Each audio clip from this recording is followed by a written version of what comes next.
Bismillahirrahmanirrahim. Assalamualaikum warahmatullahi wabarakatuh dan salam sejahtera kepada pensyarah iaitu Profesor IR Dato' Dr. Rizal Atiq Abdullah. Saya Muhammad Alif Firdaus binti Saleh bernombor metrik A168908 dan hari ini saya akan membentangkan di dalam video ini berkenaan projek akhir saya di dalam subjek pengangkutan bandar. Dan tajuk projek akhir ini adalah perancangan pengangkutan bandar bagi Taman Setiausaha. Jadi saya pilih Taman Setiausaha ini adalah kerana Taman Setiausaha adalah tempat kediaman saya di Kuala Lumpur. Saya tinggal di kawasan Taman Setiausaha. Jadi saya amat mahir dan fasih tentang jalan-jalan dan tentang pengangkutan yang ada di Taman Setiausaha. Jadi seterusnya saya akan pergi kepada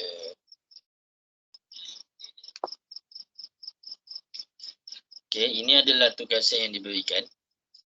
Anda dihendaki menyediakan satu laporan ringkas berkenaan perancangan pengangkutan bandar tempat asal anda. Jadi dalam tugasan ini sila mempunyai masalah pengangkutan yang dihadapi, polisi pengangkutan yang dicadangkan, perancangan jangka pendek dalam masa 3 tahun dan juga perancangan jangka masa panjang iaitu sehingga 30 tahun. Jadi untuk tugasan ini saya rasa ia adalah satu tugasan yang sangat menarik di mana saya dapat discover ataupun saya dapat tengok sekeliling kawasan tempat tinggal saya dan dapat memberi idea tentang pengangkutan bandar. Okey, masalah yang ada di kawasan Taman Setiausaha adalah dapat dilihat kerana Taman Setiausaha ini berada di ibu kota Kuala Lumpur dan Taman Setiausaha ini berdekatan dengan Taman Keramat. Taman Keramat ni dia satu kawasan yang di tengah-tengah bandar. Jadi kesesakan lalu lintas tu sudah menjadi perkara biasa. Jadi terlalu banyak kereta di kawasan itu membuatkan jalan itu sesak. Yang kedua adalah jalan yang tidak rata akibat turapan yang kurang baik. Baik. Untuk jalan yang tidak rata ini, di Taman Setiausaha pada masa kini, terlalu banyak projek-projek pembentungan, pembuatan jalan dan juga projek-projek menaik taraf kawasan dan kontraktor yang bertanggungjawab tidak mengambil tanggungjawab ini dengan berat, di mana mereka selepas membuat kerja mereka menurut jalan dengan semudah-mudah ataupun dengan mengambil sampel level saja.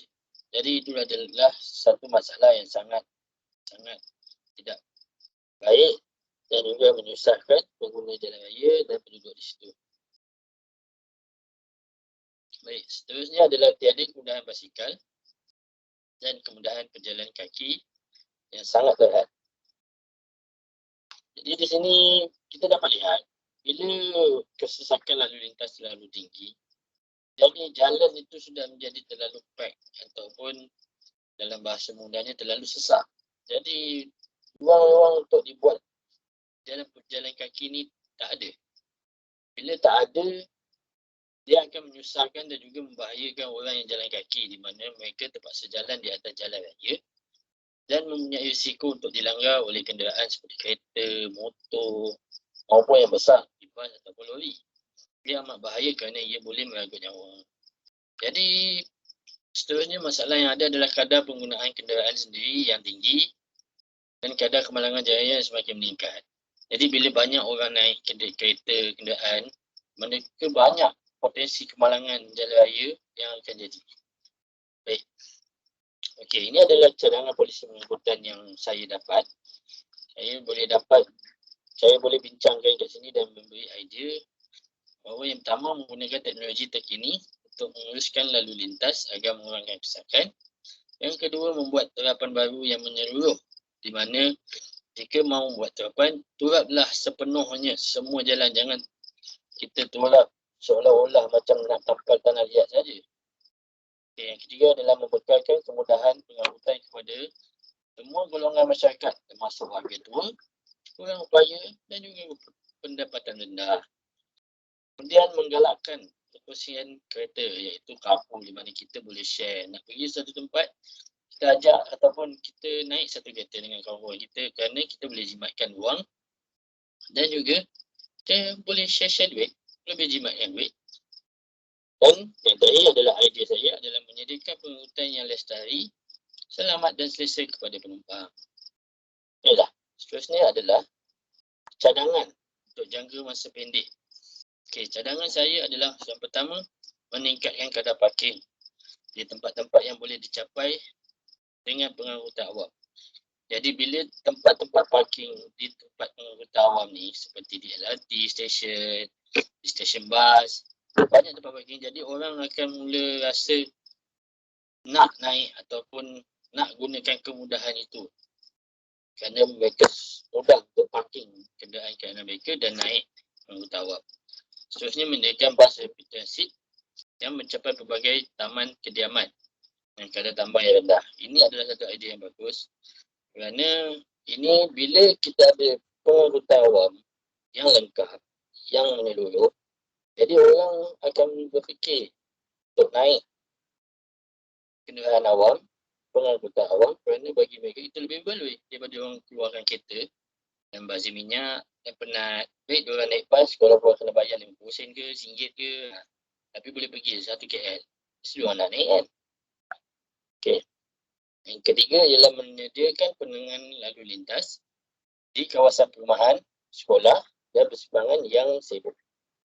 Ini adalah sangat penting kerana penenangan jalan raya ni akan membuatkan orang tak bawa laju kat kawasan tu kerana kawasan tu ada potensi untuk kemalangan sebab ramai orang seperti di sekolah, kawasan perumahan.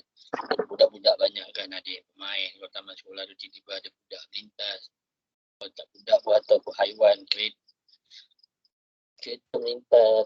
Kalau haiwan tu seperti kucing, kalau melintas kan dah kena langgar, tak baiklah. Dan seterusnya adalah idea saya menyediakan kemudahan berjalan kaki dan basikal yang banyak dan selamat.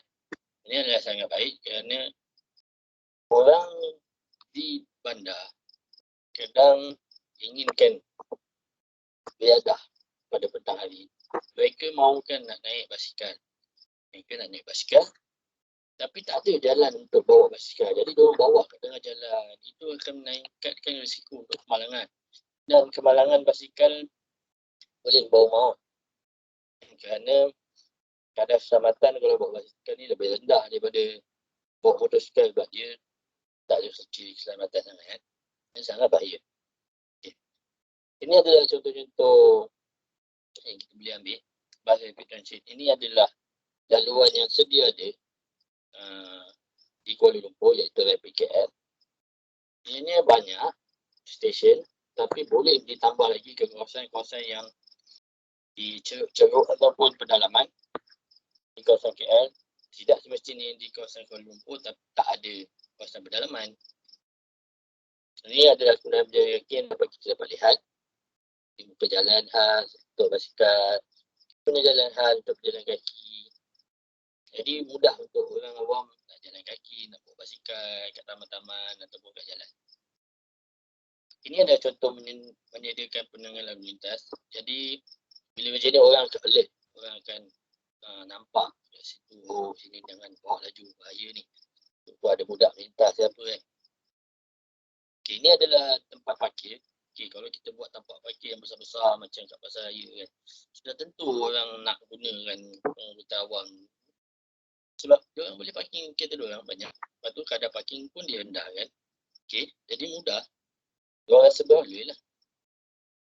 Okay.